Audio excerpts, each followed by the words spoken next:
ಇದೆ. ಅದರ ಒಳಗಡೆ 1 ಲಕ್ಷ ಹಕ್ಕುಪತ್ರಗಳು ತಯಾರಾಗಬೇಕಾಗಿದೆ. ಇದು ಈ ಸ್ವತ್ತು ಜೊತೆಗೆ ನಾವು ವಿತರಣೆ ಮಾಡಬೇಕಾಗಿದೆ.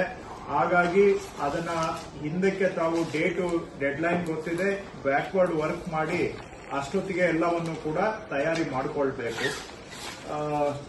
ನನ್ನ ಭೂಮಿ ದರಖಾಸ್ತು ಕೋಡಿಯಲ್ಲಿ ಪ್ರಗತಿ ನಡೀತಾ ಇದೆ. ಬಟ್ ಅಲ್ಲಲ್ಲಿ ಕೆಲವು ಕಡೆ ಅಲ್ಲಲ್ಲಿ ಹೋಗಿ ಕೆಲವು ಸ್ಟೇಜ್ ಅಲ್ಲಿ ಸ್ಟಕ್ ಆಗ್ತಾ ಇದೆ. ಇದರಿಂದ ಜನ ಅರ್ಧಂಬರ್ಧ ಕೆಲಸ ಆಗಿ ಪೂರ್ತಿ ಅವ್ರ ಕೈಗೆ ಪ್ರಯೋಜನ ಸಿಗ್ತಾ ಇಲ್ಲ. ಅವರು ಮತ್ತೆ ಕಚೇರಿಗಳಿಗೆ ಅಲಿಯುವಂತಹದ್ದು ಶುರುವಾಗಿದೆ. ಸೊ ಹಾಗಾಗಿ ಈಗ ಎಂಡ್ ಟು ಎಂಡ್ ನಾವು ಆನ್ಲೈನ್ ಡಿಜಿಟಲ್ ಮಾಡ್ಯೂಲ್ಗೆ ತಗೊಂಡ್ ಬರುವಂತ ಕೆಲಸ ಕಮಿಷನರ್ ಅವರು ಮಾಡ್ತಾರೆ, 2 ಕಮಿಷನರ್ಸ್. ಆದ್ರೆ ಫೀಲ್ಡ್ ಅಲ್ಲಿ ಎಲ್ಲೆಲ್ಲಿ ನಿಂತಿದೆ, ಯಾವುದೋ ಒಂದು ಕರೆಕ್ಷನ್ಗೆ ಬಂದು ನಿಂತಿದೆ, ಇನ್ ಕೆಲವು VA ಹತ್ರ ಡೇಟಾ ಎಂಟ್ರಿ, ಶಿರಸ್ತೆದಾರರು, ತಹಶೀಲ್ದಾರರು, ಹೀಗೆ ಯಾವ್ಯಾವ ಸ್ಟೇಜ್ ಅಲ್ಲಿ ನಿಂತಿದೆ ಅವುಗಳನ್ನೆಲ್ಲವನ್ನು ಕೂಡ ನೀವು ಮಾನಿಟರ್ ಮಾಡಬೇಕು. ನನ್ನ ಭೂಮಿ ಪ್ರೋಗ್ರೆಸ್ ನೆಕ್ಸ್ಟ್ ಟೈಮ್ ನಾವು RTC ಕ್ರಿಯೇಷನ್ ಮೇಲೆನೆ ಮಾತಾಡಬೇಕಾಗುತ್ತೆ. RTC ಕ್ರಿಯೇಷನ್ ಆಗಿದ್ರೆ ನಾನು ಇನ್ಮೇಲೆ ಸ್ಟೇಜ್ ವೈಸ್ ನಾನು ರಿವ್ಯೂ ಮಾಡ್ಲಿಕ್ಕೆ ಹೋಗೋದಿಲ್ಲ. ನನಗೂ ಇದು ಎಕ್ಸಾಸ್ಟಿಂಗ್ ಸ್ಟೇಜ್ ವೈಸ್ ಮಾಡುವಂತಹದ್ದು.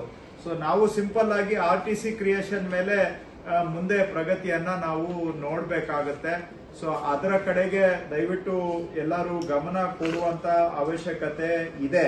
ಸೊ ಅದನ್ನ ಕರೆಕ್ಟ್ ಆಗಿ ಮಾಡಬೇಕು ಅಂತ ನಾನು ತಮ್ಮಲ್ಲಿ ತಾಕೀತು ಮಾಡ್ತಾ ಇದ್ದೇನೆ. ಇನ್ನು ಈ ಪಾವತಿಯಲ್ಲಿ ಕೆಲವು ಕಡೆ ಎಲ್ಲ ಈಗ ಪ್ರೋಗ್ರೆಸ್ ಪಿಕಪ್ ಆಗಿದೆ, ಪಾವತಿ ಖಾತೆ ಮಾಡ್ತಕ್ಕಂತಹದ್ದು. ಕೆಲವು ಜಿಲ್ಲೆಗಳಲ್ಲಿ ಇನ್ನೂ ಪಾವತಿ ಖಾತೆಯಲ್ಲಿ ಪ್ರೋಗ್ರೆಸ್ ಸಾಲ್ತಾ ಇಲ್ಲ. ಸೊ ಅದನ್ನ ಸ್ವಲ್ಪ ಪಿಕಪ್ ಮಾಡಬೇಕು. DCಗಳು ದಯವಿಟ್ಟು ಮಿಸ್ಸಿಂಗ್ ರೆಕಾರ್ಡ್ಸ್ ಕಮಿಟಿದು ನೀವು ಪ್ರೋಸೆಸ್ ಮಾಡಬೇಕು. ಕೆಲವು DCಗಳು ಮಾಡ್ತಾ ಇದ್ದಾರೆ. ಈಗ ನಿಮ್ಗೂ ನಾನು ಇಷ್ಟು ದಿನ ಸ್ವಲ್ಪ ಅನುಭವ ಆಗಲಿ ಅಂತ ನಾನು ಹೆಚ್ಚಿಗೆ ಒತ್ತು ಕೊಡ್ಲಿಲ್ಲ. ಬಟ್ ನೆಕ್ಸ್ಟ್ ಮೀಟಿಂಗ್ ಅಲ್ಲಿ ಮೇಜರ್ ಆಗಿ ನಾವು ಮಿಸ್ಸಿಂಗ್ ರೆಕಾರ್ಡ್ಸ್ ಕಮಿಟಿದು ಪ್ರೋಗ್ರೆಸ್ ಅನ್ನ ಹೆಚ್ಚಾಗಿ ತೆಗೆದುಕೊಳ್ಬೇಕಾಗತ್ತೆ. ಬಿಕಾಸ್ ನಾನು ಏನು ಸ್ಟೇಜ್ ಬೈ ಸ್ಟೇಜ್ ದರಖಾಸ್ತು ಕೊಡಿ ರಿವ್ಯೂ ಮಾಡ್ತಾ ಇದೀವಿ, ಅದನ್ನ we will collapse it all into 1 parameter RTC creation. So I will not spend so much time going forward.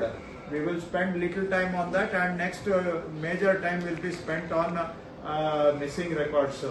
ಆಮೇಲೆ ಮಿಸ್ಸಿಂಗ್ ರೆಕಾರ್ಡ್ಸ್ ಇಂದ ವಾಪಸ್ ಹೋಗಿರೋದು ಒಂದು 30% ಏನು ಫಿಟ್ ಇದೆ ಅದು ಲಾಜಿಕಲ್ ಎಂಡ್ಗೆ ಬರುವಂತದ್ದು ಕೂಡ ಆಗ್ಬೇಕು. ಇದನ್ನು ನೀವು ಟ್ರ್ಯಾಕರ್ಗೆ DCಗಳು ಟ್ರ್ಯಾಕರ್ಗೆ ತಗೊಳ್ಬೇಕು. ತಾವು ಕೂಡ ಇದನ್ನ ಗಮನಿಸಬೇಕು, ನಾವು ಗಮನಿಸ್ತೇವೆ ಗೋಯಿಂಗ್ ಫಾರ್ವರ್ಡ್.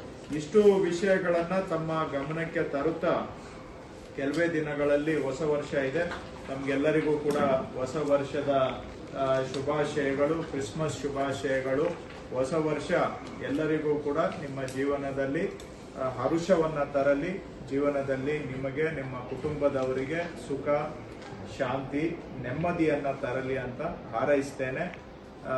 ನಮ್ಮ ಇಲಾಖೆ ಕೆಲಸ ಜನಗಳ ಜೀವನದಲ್ಲಿ ಅವರಿಗೆ ನೆಮ್ಮದಿಯನ್ನ ಕೊಡೋದರ ಮುಖಾಂತರ ಭೂ ಮಾಲೀಕತ್ವ ಗೊಂದಲದ ಗೂಡಿನಿಂದ ನೆಮ್ಮದಿಯ ಕಡೆಗೆ ಸಾಗುವಂತಹದನ್ನ ನಾವು ಮಾಡಿ ಜನಗಳ ಜೀವನಕ್ಕೆ, ನಮಗೂ ಹೊಸ ವರ್ಷ ಒಳ್ಳೇದಾಗೋದಷ್ಟೇ ಅಲ್ಲ, ಸಾಮಾನ್ಯ ಜನರಿಗೂ ಕೂಡ ಹೊಸ ವರ್ಷ ಅವರ ಜೀವನದಲ್ಲಿ ಮತ್ತಷ್ಟು ನೆಮ್ಮದಿಯನ್ನ ತರುವಂತಹ ಕೆಲಸ ನಮ್ಮೆಲ್ಲರಿಂದ ಆಗಲಿ ಅಂತ ಹಾರೈಸ್ತೇನೆ. ಧನ್ಯವಾದಗಳು ಎಲ್ಲರಿಗೂ.